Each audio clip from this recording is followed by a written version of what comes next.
नाज़रीन वाक़िफ़ ॿुधाईंदा हलूं त शाइरनि जे सरताज शाह अब्दुल लतीफ़ भिटाई जे 280 उर्स जूं तक़रीबूं भिटशा में जारी आहिनि। उर्स जे मौक़े ते अदबी कॉन्फ्रेंस मुनक़िद कई वई। वीडियो लिंक ते मौजूद आहे अब्दुल गफ़ूर मल्हा।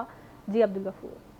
सूफ़नि जे सरताज शाह अब्दुल लतीफ़ भिटाई रहमतुल्लाह अलैह जो 280 उर्स मुबारक जो अॼु ॿिए ॾींहुं तक़रीबूं जारी आहिनि। हिन वक़्तु असां मौजूदु आहियूं भिटशा जे HTC हॉल में, जिते तइलीम जे वफ़ाक़ी वज़ीर मदद अली सिंधी ऐं सूबाई वज़ीर सैयद जुनेद शाह ऐं डायरेक्टर जनरल सकाफ़त मुनव्वर अली मैसर ताज जोयो ऐं ॿिया बि जेके लेखक अदीब दानुशर मौजूदु आहिनि ऐं हू शाह लतीफ़ जा मकाला पेश करे रहिया आहिनि। इन हवाले सां जेके अॻवान आहिनि उहे आवान था पंहिंजा वीचार कहिड़ी रीति वञनि अचो तंहिं खां पुछूं। मुझी आहे उम्मीद अल्लाह में मुझी सैयद सार लहंदुसि। शाह का सवा सिंध नामुकमल आहे। सिंध में मोहन जो दड़ो ऐं शाह लतीफ़ न हुजनि हा सिंध नामुकमल हुजे। इहो इनशाला मां सकाफ़त वज़ीर खे रिक्वेस्ट कंदुसि त बामाना थियणु खपनि, रस्मी तरह न थियणु खपनि। उन में जेके मकाला अचनि पहिरीं तयारी करे अचनि ऐं प्रेज़ेंटेशन जो तरीक़ो चेंज कजे। हाणे माण्हू ॿुधनि कोन था, स्क्रीन ॾिसनि था। मां सम्झां थो त इन्हनि ते ॻाल्हाइजे, तयारी करे महीनो अॻु तयारी करे होमवर्क करे पोइ कजे। ॾिसो इहो हिकिड़ो इलेक्ट्रॉन हीअ जेका हीअ हर कंहिं वटि त मोबाइल कोन्हे, हीअ तमामु सुठी ॻाल्हि आहे। पर जेको किताबु आहे उहो जेको आहे सो माण्हू पढ़े थो। किताबु तव्हां सस्तो आणींदो माण्हू पढ़ंदा।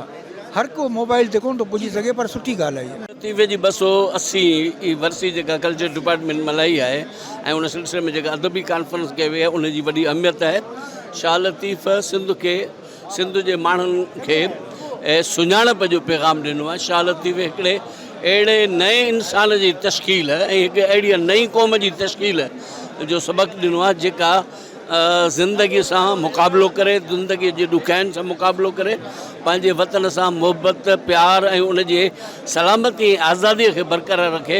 शाह जो पैगाम उनजो मंबअ आहे। उनजूं सभु सूरमियूं जेके आहिनि उहे जाखोड़ जी अलामत आहिनि, जिदोजहद जी अलामत आहिनि, क़ुर्बानीअ जी अलामत आहिनि, वतन परस्तीअ जी अलामत आहिनि ऐं जिदोजहद जी अलामत आहिनि। सिंध जी हिकिड़ी सुञाणप आहे, लतीफ़ जो फ़िक्र, मोहन दड़े जी तहज़ीब तमंदुन, इहे असांजी सुञाणप आहिनि। ऐं जीअं जीअं वक़्तु गुज़रंदो वेंदो लतीफ़ खे अञा वधीक डिस्कवर कबो।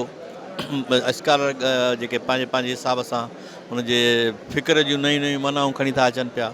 ऐं इहे लाज़मी आहे हिकु तसलसल सां हिकिड़ी कॉन्फ्रेंस थिए पई ऐं इन जी हिकिड़ी सुठी रवायत आहे जेका उहा रवायत क़ाइमु रहणु खपे त लतीफ़ जे पैगाम खे अञा बि वधीक उनखे उजागर कजे, नई शयूं खणी अचजनि। लतीफ़ जी शाइरी अहिड़ी आहे जंहिंमें हर मौज़ू आहे ऐं जेकॾहिं तव्हां सही नमूने सां इंसान थियणु चाहियो था न, लतीफ़ जी शाइरी पढ़ो ऐं उन ते अमल कयो त तव्हां खां बहितर इंसान कोन थो थी सघे। सकाफ़त खाते जे तरफ़ां टोटली ही 3 ॾींहं जेके आहिनि भरपूर एक्टिविटीज़ आहिनि। ॾिसो था सॼी राति म्यूज़िकल कंसर्ट आहे।